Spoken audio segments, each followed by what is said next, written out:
Okay, we're going to be solving systems of equations with 3 equations and 3 variables. We'll look at doing this problem by hand algebraically in this video, and then we'll also link to a video where it shows you how to do this in your calculator. And it's good to know how to do this both ways. So the key here is probably organizing your work because the problem gets a little lengthy. And so we'll try to focus on that. But the first thing you want to do is pick an equation that you're going to use twice. And if you can find one that eliminates the same variable, that's great.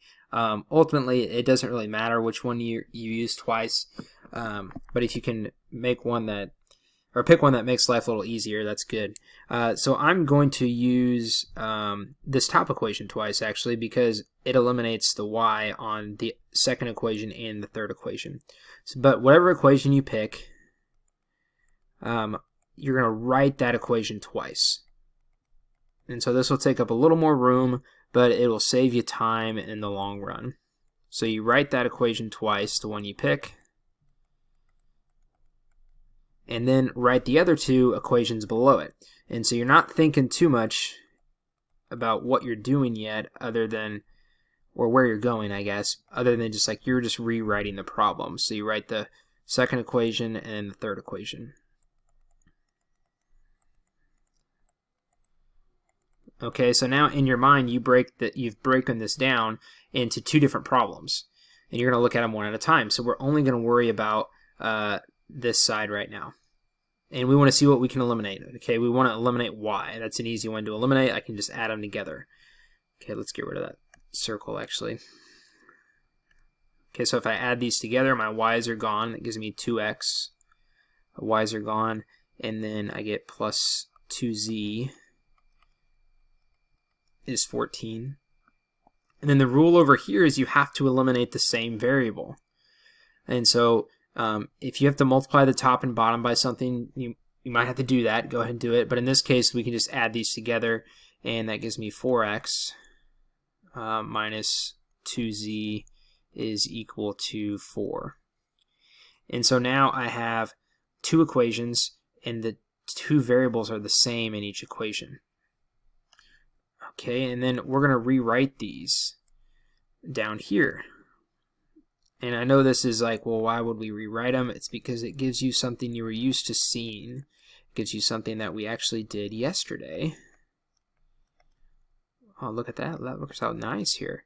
My z's eliminate. So, but if this one's, kind of quick, but if you need to multiply by a constant to eliminate, go ahead and do that. In this case, you don't. You can just add them together.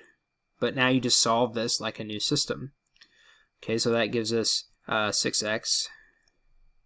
Those add to 0, and then we get 14 plus 4 is 18, and then divide by 6 to get x is equal to 3.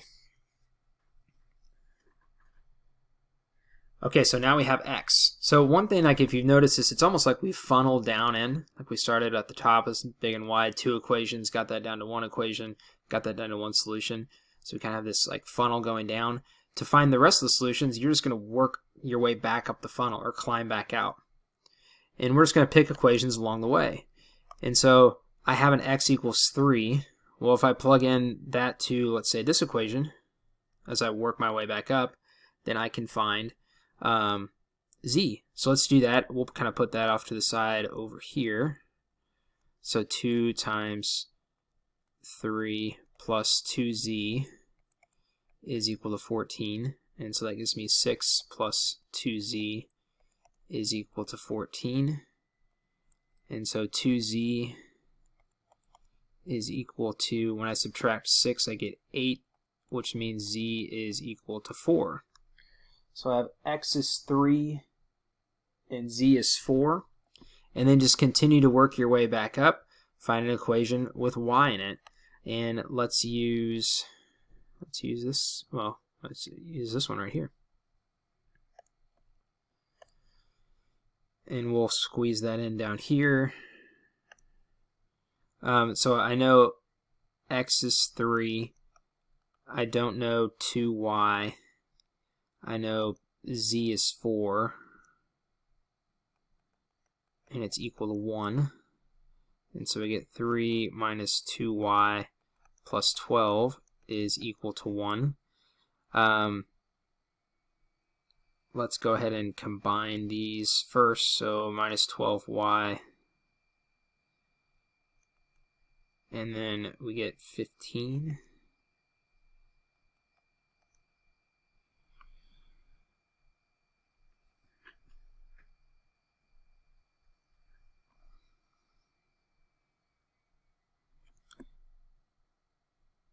Oh, how did I get 12? Sorry, I was looking for my mistake.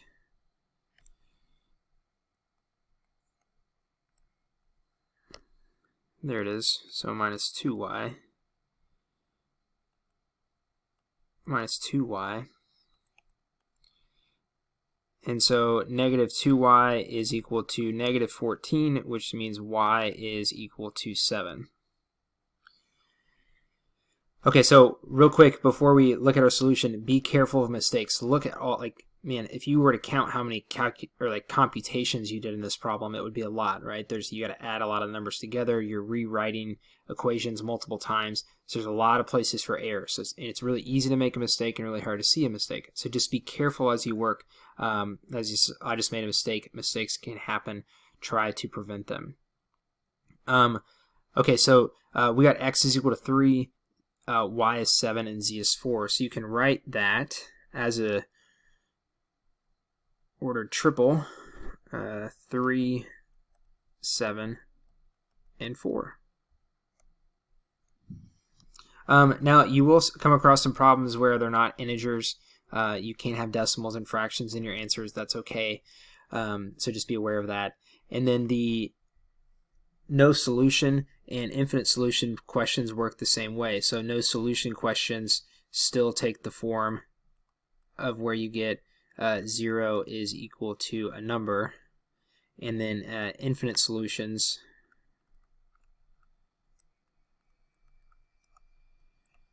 will still take the form of 0 equals 0 somewhere along the process.